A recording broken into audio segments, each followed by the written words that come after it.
This video was brought to you by YugiOhMint.com. Check out their selection of over 20,000 cards and prices better than TCG Player. All right, YouTube.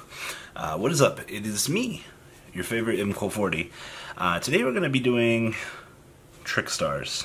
I've been actually kind of wanting to do a little discussion video and discuss the fruits of our playtesting over the weekend with this deck. Now, this is by far not my final build. This is just kind of some initial getting our feet in the water and just testing it. But first off, though, you guys know YugiOhMint.com. You just saw them on the intro to this video.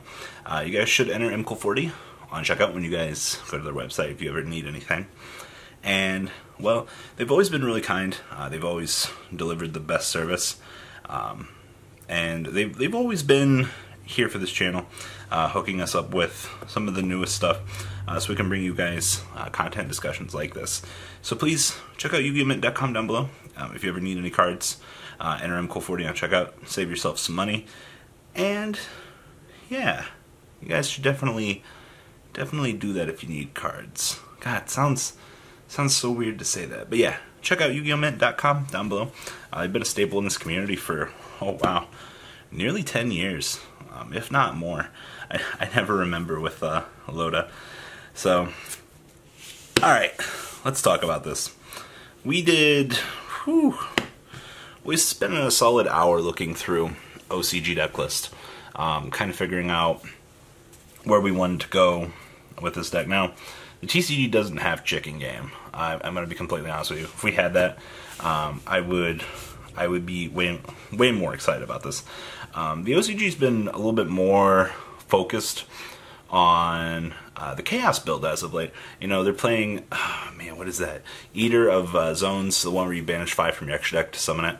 And if your opponent desires you at any course throughout the game, it gains like 1,000 attack, and it will constantly banish stuff when it battles. And of course, you have Blackluster Soldier, because these guys are light. So was one aspect we wanted to test. We decided to not go against it because Masterpiece is still an issue. Now, we were looking at the build that topped the Nationals there. We still have the Ultimate Cheese Combo in the deck, and if you guys don't know what the Ultimate Cheese Combo is, I'm going to refer to it as the Cheese Combo for most of this video, so please don't be like my friend who said that he was going to kill himself every time he heard me say cheese. I'm not doing it for you, Paige. So, one of the things you guys need to be aware of with this particular combo.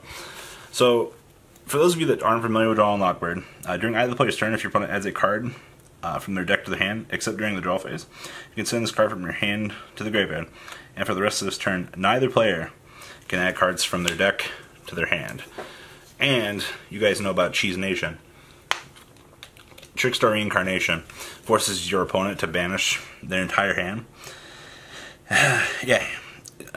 Banish your opponent's entire hand. If you do, they draw cards equal to the same number. You banish this card from your graveyard to target one Trickstar in your graveyard and special summon it. So, basically, the issue with this deck I have so far is if your opponent knows how you're playing, they're going to disregard actually searching.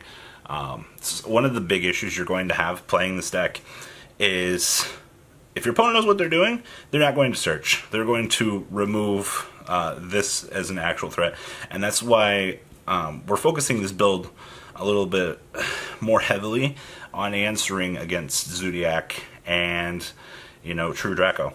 But typically, if your opponent does a search at the beginning of their turn, I don't know if they need a combo starter or something like that, but as soon as they do, now the way that this card works is really weird. So your opponent will resolve their search. You activate this as Chain Link 1. You do this as Chain Link 2.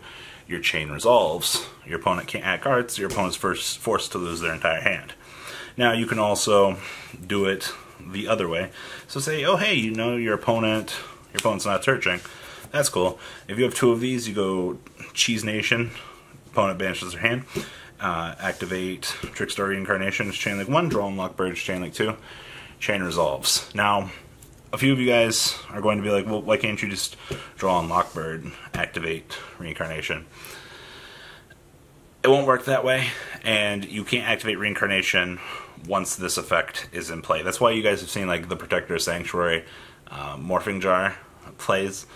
It's not how that works. So you have to remember, as long as the last action was your opponent adding cards from their deck to their hand, this is still going on to the same initial chain. So you're still resolving on either your opponent added cards from the deck to the hand, or you're responding on to the activation of Reincarnation. And I think a few people will genuinely miss that opportunity. So that's the whole big thing with this deck, is the fact that Reincarnation can wipe the entire hand. Now, there is the build that's running around with Disturbance Strategy, Dawn 1000. I like those builds, but you can't answer the issue of Masterpiece. And this build that I have here will change with the course of that. As long as Masterpiece exists, we're testing what we're testing so far. So let's talk about Trickstars a little bit more here. So triple, this is Kadinia, right? Yeah, Kandina. When she's normal summoned, she gets to boopity boppity boop out a Trickstar card. Now, this thing can search for Reincarnation. If you hard draw the Draw and Lockbird, and you can somehow resolve 2 normal summons of this chick, that's why we play Chain Summoning, then you can just search for choose Reincarnation, go. My issue with this deck, though, is much like World Chalice. When you go second, your life, it really sucks. I mean, this is literally like the definition of a go first combo deck. Like, you have to ensure that you're going to do your thing. And as I was saying earlier, Kandini is not once per turn. I don't know why they put that, or they didn't put that stipulation on this deck, but you can literally resolve as many of these as you want per Chain Summoning. So 3 copies of this, 3 copies of, what's her name now? Lilybell. So if this card is in your, added to your hand, except by drawing it, you can just summon this card from your hand. You can only use that effect once per turn, and this card can attack directly. When this card inflicts battle damage to your opponent, you can target 1 Trickstar and give it, add it back to your hand. She's, I don't know, I'm indifferent about her. I don't think she's the best one. This chick is. So, this is our good friend, Lycriosa. Quick effect. You can reveal this card from your hand, then target 1 Trickstar monster you control except for Trickstar Lycrosis. Special summon this card, and if you do, return that monster to your hand. Each time a card is added to your opponent's hand, your opponent takes 200 damage. So, fun fact about this. I actually learned this this week. If you have 2 of these, and say you have a monster on the field, you can multi-trigger both of these, and it'll return. Your condition was you had the 1 on the field, so they both can come out. It's definitely something very interesting to learn. So you can search for Cheese Nation, but typically you're going to be burning your opponent for just massive damage. Like I said, I think this chick is the best one for what you do. This is literally the definition of weenie burn your opponent with a built-in cheese combo. Too honest, because we don't have 3. If we had 3, this deck would be very scary when you're battling it. All your big monsters are light, so you do get to take full advantage of honest abuse. 3 Draw and Lockbird, 3 Ash Blossom, and 1 Maxi. So typically, Maxi is going to be here to ensure that you're going to get maximum results.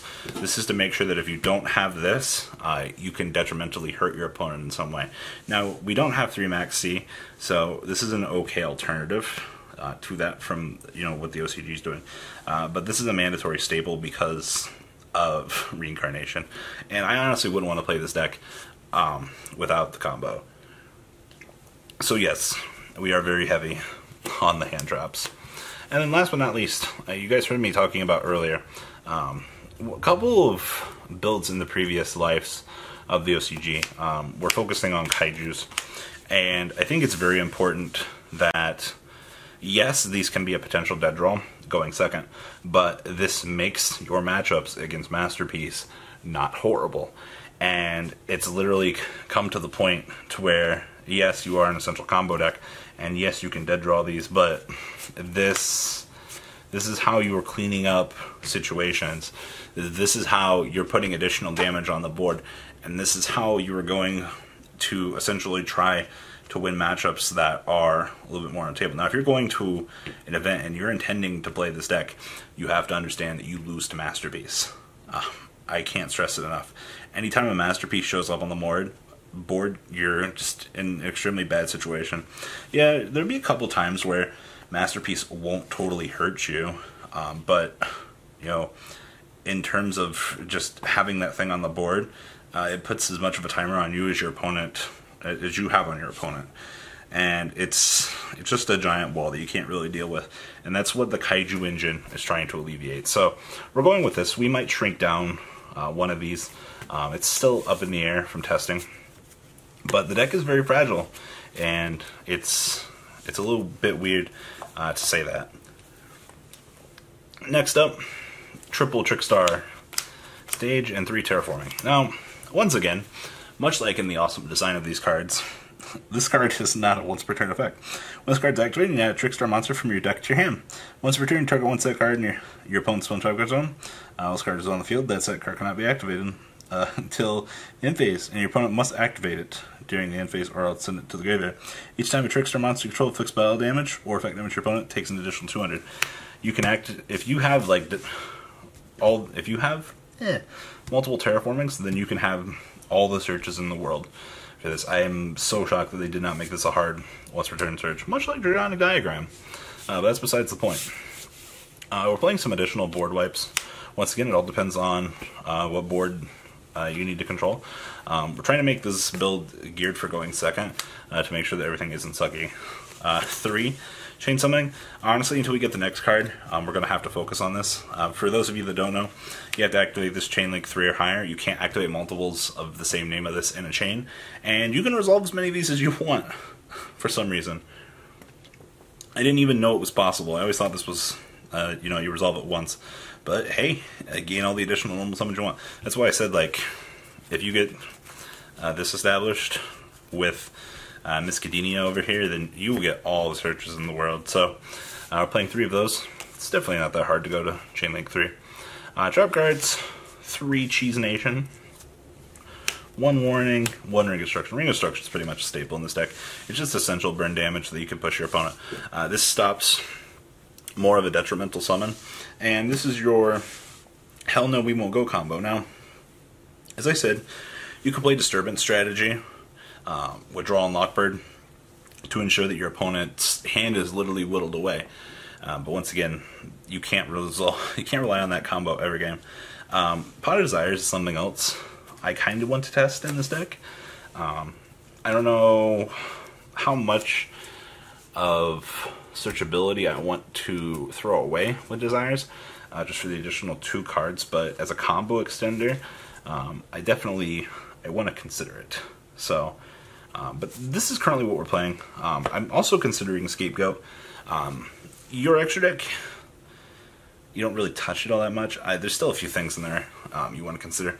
But the OCG taught us that the inclusion of Scapegoat in the particular main deck gives you access to Topological Bomber Dragon, Firewall Dragon, literal just end phase spam your opponent out a bigger boss monster.